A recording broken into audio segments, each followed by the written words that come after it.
Hurmatli deputatlar, sessiya kotibini saylab olishimiz kerak. Sessiya kotibligi uchun 9-chi bor saylov okrugi deputati Mirzabek Begzod Saidahmadovichni kotib etib saylash to'g'risida takliflar bor. Bormi boshqa takliflar bor? Yo'q. Agar takliflar bo'lmasa, Mirzabek Begzod Saidahmadovichni sessiya kotib etib saylansin deb deputatlar qo'l ko'tarib ovoz berishadi. Qarshilar, bu taraflarga taklif qabul qilindi. Sessiya kotibi o'z o'rniga deputatlar.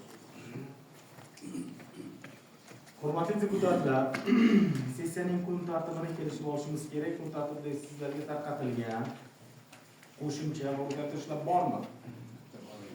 Hozir mana 26-yil Baxmal tumani ijtimoiy-iqtisodiy kompleks rivojlantirish dasturi to'g'risida birinchi o'rinbosarimiz Alibekov shuni ham kirib o'tsak bo'ladi. Yozib o'rsalaringiz uchun Qarshilar yo'qmi?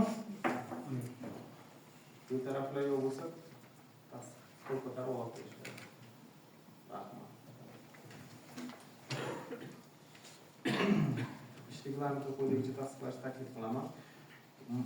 Hop, sessiya reglamenti ma'ruza 20 daqiqagacha, endi 20 daqiqa deya olmaymiz, ko'proq o'rganamiz. 10 minut qilamiz, 20 daqiqa. So'zga chiquvchilar 5 daqiqa. Ma'lumotlar va taklif va savol javoblar uchun 3 daqiqa. Qo'shimcha o'zgartirishlar bormi? Yo'q. Yo'q bo'lsa tasdiqlansin degan deputatlar qo'l ko'tarib ovoz berishadi. Qarshilar, betaraflar yo'q. Ish reglamenti tasdiqlandi. Reglamentga qat'iy rioya qilishlaringizni so'rab qolaman. Hurmatli deputatlar, tasdiqlangan reglament asosida sessiya kun tartibidagi masalalar ko'rib chiqishga o'tamiz. Baxmal tumanining 2026-yilgi mahalliy byudjeti parametrlarini ko'rib chiqish to'g'risida. Hisobot uchun so'z tuman hokimining moliya iqtisodiyot va kambag'allikni qisqartirish masalalari bo'yicha birinchi o'rinbosari iqtisodiyot va moliya bo'limi boshlig'i Belibayev Akmal Aybullayevichga beriladi. Marhamat.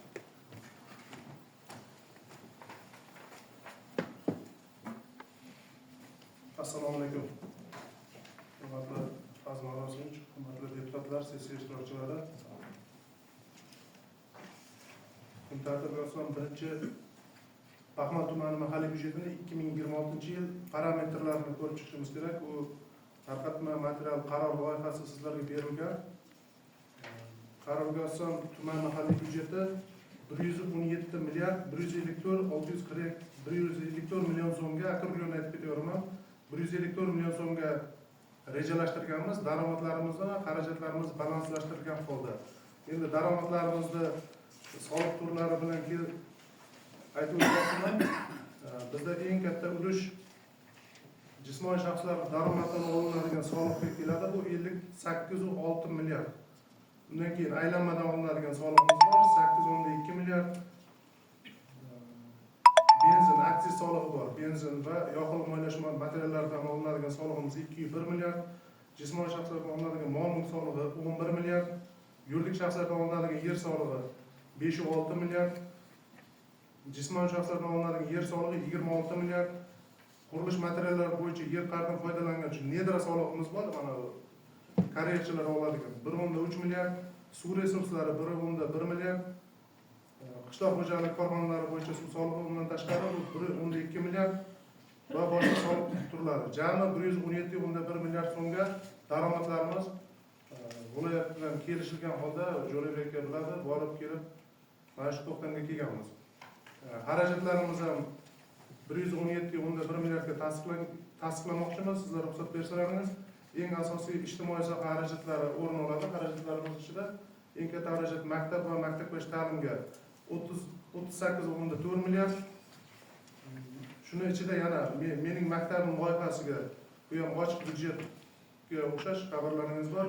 5,5 milliard, madaniyatga 4,5 milliard, yoshlar ishlari agentligiga 4,1 milliard, sport bo'limiga 5,2 milliard, kambag'allikni qisqartirish bandlik bo'limi 1,3 milliard, qishloq xo'jaligi va boshqa shunday saqlab turish xarajatlari uchun rejalashtirilyapti. Tashkilotlarga obodonlashtirish boshqarmasi. Bu yerda faqat tashkilotlarni saqlab turish xarajatlari. Hokimiyatdan boshlab barcha boshqaruv organ tashkilotlari bor, ta'lim tashkilotlari bor, madaniyat tashkilotlari bor. Hammasini saqlab turish xarajatlari, ya'ni ish haqi, kommunal shular. Davlat dasturlari buning ichida yo'q demoqchiman, sizlar tushunishlaringiz uchun. Birinchi vaqt qisqalangan birinchi ma'ruzam mana shundan iborat.